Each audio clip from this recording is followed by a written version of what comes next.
تو اس یہ 4 ایلیمنٹس جب ہوں گے تبھی وہ کلیم ریکگنائز ہوگا کورٹ میں اور آپ کو کنسیڈر کیا جائے گا کہ آپ نے کوئی بھی مال پریکٹس کیا ہے. اب اس کو ہم ایک سینیریو کے ذریعے سمجھتے ہیں کہ فار ایگزامپل آپ کے پاس کوئی پیشنٹ آیا ہے نا اور ایمرجنسی میں اور اس کو نمونیا ہے اور اس کی آکسیجن لیول بالکل کم ہے, اس کو اینٹی بایوٹکس اور آکسیجن تھراپی پر ڈاکٹر نے پرسکرائب کر دی ہے. اب آپ نے اینٹی بایوٹکس تو لگا دی لیکن اس کی آکسیجن تھراپی آپ نے کرنی ہے, تو آپ نے آکسیجن بھی پیشنٹ کو لگا لیا لیکن اس کو کنٹینیوسلی مانیٹر نہیں کیا. آپ نے کیا 2 آورلی آپ نے اس کو مانیٹر کرنا تھا لیکن آپ نے وہ پراپر اچھی طریقے سے مانیٹر نہیں کیا. اب اس کی وجہ سے کیا ہوا کہ 6 آور گزر گئے, آپ نے پیشنٹ کو مانیٹر نہیں کیا, تو اس کی وجہ سے پیشنٹ کا جو آکسیجن لیول تھا وہ 80% پر آ گیا, تو اس کی وجہ سے پیشنٹ کو ICU شفٹ کرنا پڑا. تو یہ کیا آپ کی نیگلیجنس کی وجہ سے پیشنٹ سیریس کنڈیشن میں چلا گیا, اس کو ہارم پہنچا. تو یہ ہمارے پاس ایک نیگلیجنس یا مال پریکٹس کا ایک سینیریو تھا جو کہ میں نے آپ کو بتانا. سو نیکسٹ ہمارے پاس یہ ہے وہ 4 پوائنٹس. فرسٹ کیا ہے, آپ آن دا ڈیوٹی ہونے چاہیے. نیکسٹ آپ نے وہ ڈیوٹی بریچ کی ہو, اور جو بھی بریچ کیا ہو آپ نے ڈیوٹی میں اس سے کوئی ڈیمیج کاز ہوا ہو, اور وہ ڈیمیج ہمارے پاس ایکچوئل ہونا چاہیے.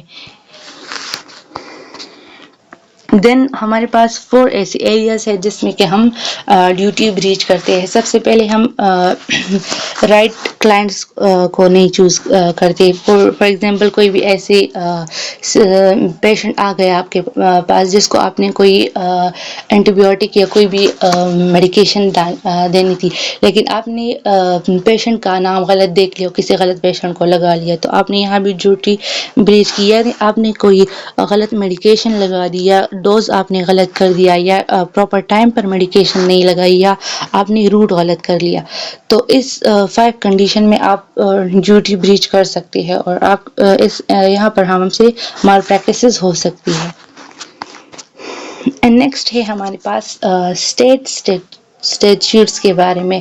سو اسٹیٹیوٹس ہمارے پاس ایسے لاز ہوتے ہیں جو کہ کوئی بھی گورنمنٹ ہمارے پاس بناتی ہے کسی بھی آرگنائزیشن کے لیے یا کسی بھی پروفیشن کو پراپر پریکٹس کرنے کے لیے.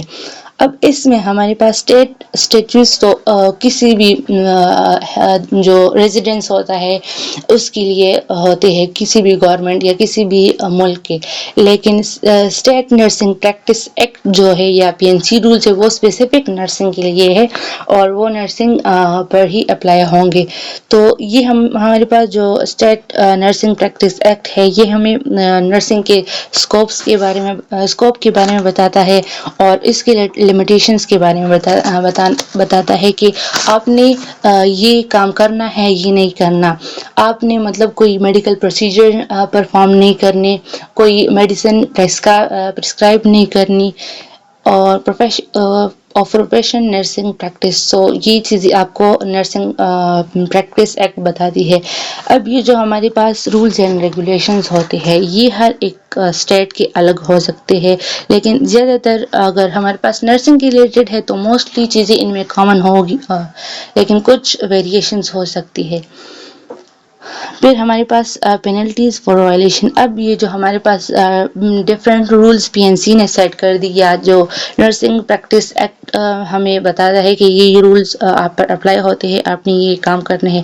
اب اگر ہم نے ان تمام رولز کو وائلیٹ کر دیا تو ہم پر کیا لگے گی, پینلٹیز لگیں گی, مطلب ہمیں اس کے لیے نقصان مطلب فائن لگے گا اس پر. تو سب سے پہلے ہم پر کیا ہوگا, فارمل ریپریمینڈ. فارمل ریپریمنڈ کا مطلب یہ ہے کہ اگر کوئی بھی آپ نے رولز کی وائلیشن کر دی نا تو آپ پر آپ کو آفیشیل وارننگ دی جائے گی, اور وہ آفیشیل وارننگ آپ کی جو پروفیشنل ریکارڈز ہوتے ہیں ان میں بھی رکھی جائے گی. دین ہمارے پاس ہے پیریڈز آف prohibition. تو اس میں آپ کو کوئی بھی خاص جو پروسیجر یا کام ہے اس کو کرنے سے روک دیا جائے گا. نیکسٹ ہمارے پاس ہے فائن. آپ کا کوئی بھی فائن لگ جاتا ہے کہ آپ نے اتنا اماؤنٹ پے کرنا ہے اس جو آپ نے رول وائلیٹ کیا اس کے لیے. پھر ہمارے پاس ہے لمیٹنگ. تو اس میں آپ کو کوئی اسپیسیفک ڈیوٹی پرفارم کرنے سے روک دیا جاتا ہے. اور دین ہمارے پاس ہے سسپینڈنگ. آپ کو سسپینڈ کر دیا جاتا ہے. اس میں سسپینڈنگ اینڈ ریووکنگ لائسنس میں ہمارے پاس ڈفرینس یہ ہے کہ سسپینشن میں آپ کا جو لائسنس ہے وہ ٹیمپریریلی اس کو ریموو کر دیا جاتا ہے آپ سے. لیکن ریووکنگ لائسنس میں یہ ہے کہ آپ کا لائسنس پرماننٹلی کینسل کر دیا جاتا ہے اور اس کے بعد آپ کہیں بھی پریکٹس نہیں کر سکتے. سو یہ تھا ہمارے پاس اسٹیٹیوٹس کے بارے میں. دین ہمارے پاس انفارم کانسینٹ کے بارے میں ہم آگے بڑھیں گے. انفارم کانسینٹ ہمارے پاس ایک ایسا پروسیجر ہم اسے کہہ سکتے ہیں کہ جب بھی ہم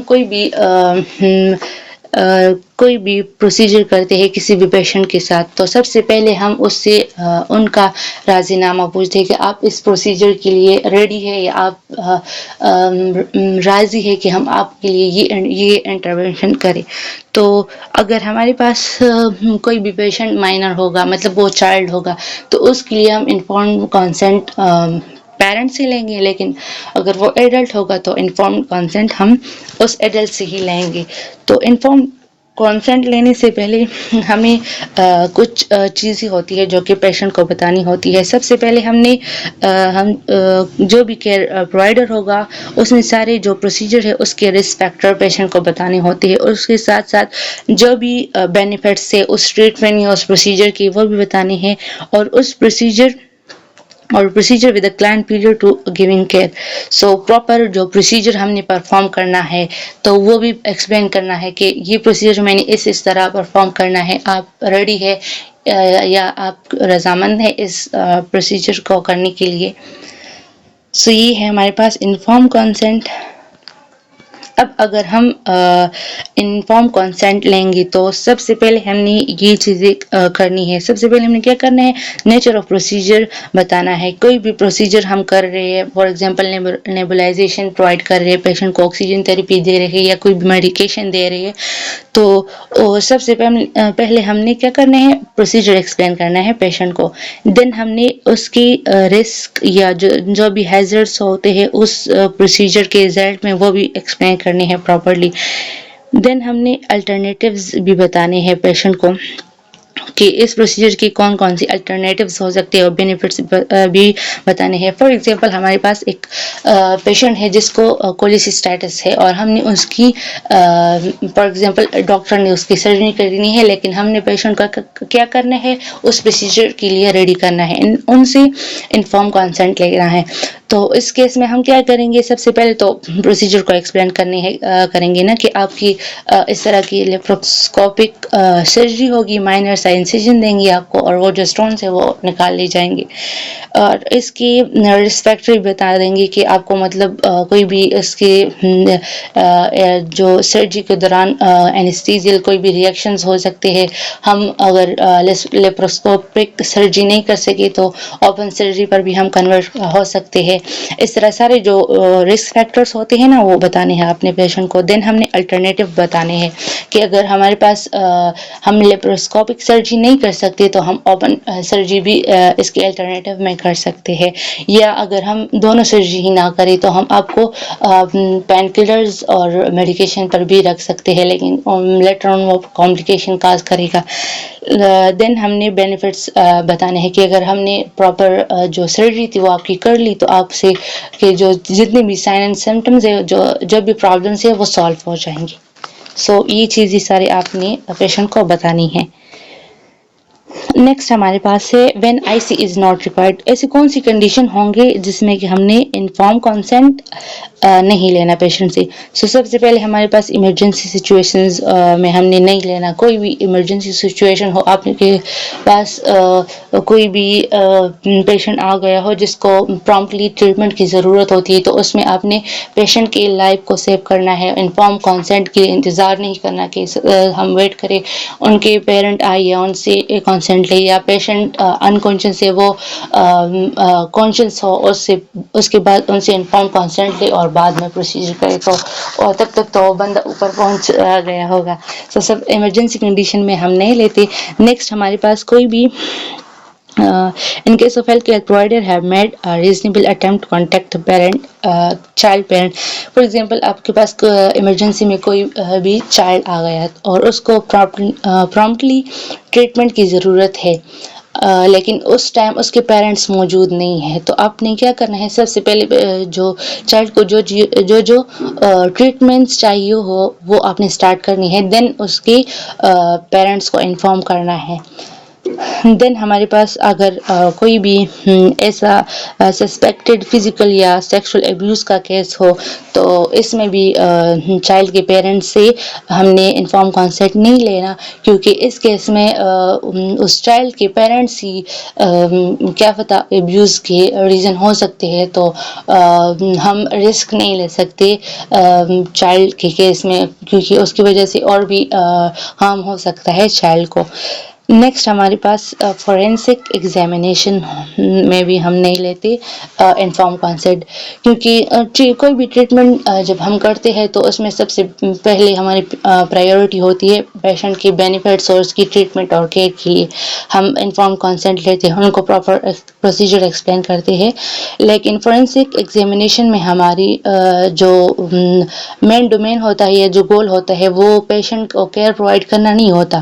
وہ جسٹ ہم نے لیگل ایویڈنس اکٹھا کرنا ہوتا ہے اس میں تو اس میں اس انفارم کنسنٹ کی ضرورت نہیں ہوتی کیونکہ اگر ہم نے ان سے انفارم کنسنٹ لیا اگر ہم پوچھا کہ ہم آپ کی اس طرح فورینسک ایگزامینیشن کر رہے تو اگر وہ پیشنٹ ہی ہمارے پاس وکٹم ہے تو وہ ریفیوز کر سکتا ہے اس پروسیجر سے.